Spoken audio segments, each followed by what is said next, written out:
اسلام T V one. حضرت صلی اللہ علیہ وسلم اپنے حجرے سے نکلے، لوگوں کو شب قدر بتانا چاہتے تھے وہ کون سی رات ہے۔ اتنے میں دو مسلمان آپس میں لڑ پڑے۔ آپ صلی اللہ علیہ وسلم نے فرمایا، میں تو اس لیے باہر نکلا تھا کہ تم کو شب قدر بتلاؤں، اور فلاں فلاں آدمی لڑ پڑے تو وہ میرے دل سے اٹھا لی گئی، اور شاید اسی میں کچھ تمہاری بہتری ہو۔ تو اب ایسا کرو کہ شب قدر کو رمضان کی 27ویں، 29ویں اور 25ویں رات میں ڈھونڈا کرو۔ صحیح بخاری حدیث نمبر 49۔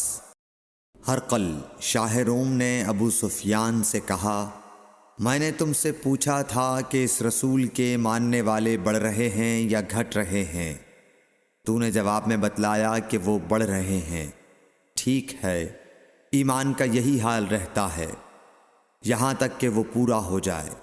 اور میں نے تجھ سے پوچھا تھا کہ کوئی اس کے دین میں آ کر پھر اس کو برا جان کر پھر جاتا ہے؟ تو نے کہا نہیں۔ اور ایمان کا یہی حال ہے، جب اس کی خوشی دل میں سما جاتی ہے تو پھر اس کو کوئی برا نہیں سمجھ سکتا۔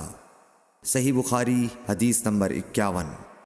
حضور اکرم صلی اللہ علیہ وسلم فرماتے تھے، حلال کھلا ہوا ہے اور حرام بھی کھلا ہوا ہے، اور ان دونوں کے درمیان بعض چیزیں شبہ کی ہیں جن کو بہت لوگ نہیں جانتے کہ حلال ہیں یا حرام۔ پھر جو کوئی شبہ کی چیزوں سے بھی بچ گیا اس نے اپنے دین اور عزت کو بچا لیا، اور جو کوئی ان شبہ کی چیزوں میں پڑ گیا اس کی مثال اس چرواہے کی ہے جو شاہی محفوظ چراگاہ کے آس پاس اپنے جانوروں کو چرائے۔ وہ قریب ہے کہ کبھی اس چراگاہ کے اندر گھس جائے اور شاہی مجرم قرار پائے۔ سن لو، ہر بادشاہ کی ایک چراگاہ ہوتی ہے، اللہ کی چراگاہ اس کی زمین پر حرام چیزیں ہیں، پس ان سے بچو۔ اور سن لو، بدن میں ایک گوشت کا ٹکڑا ہے، جب وہ درست ہوگا سارا بدن درست ہوگا، اور جہاں بگڑا سارا بدن بگڑ گیا۔ سن لو، وہ ٹکڑا آدمی کا دل ہے۔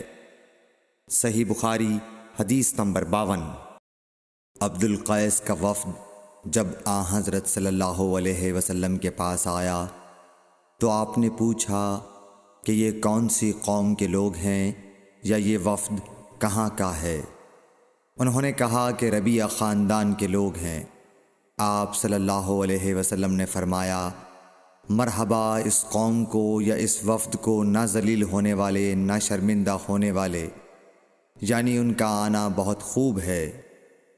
وہ کہنے لگے، اے اللہ کے رسول صلی اللہ علیہ وسلم، ہم آپ کی خدمت میں صرف ان حرمت والے مہینوں میں آ سکتے ہیں، کیونکہ ہمارے اور آپ کے درمیان مضر کے کافروں کا قبیلہ آباد ہے۔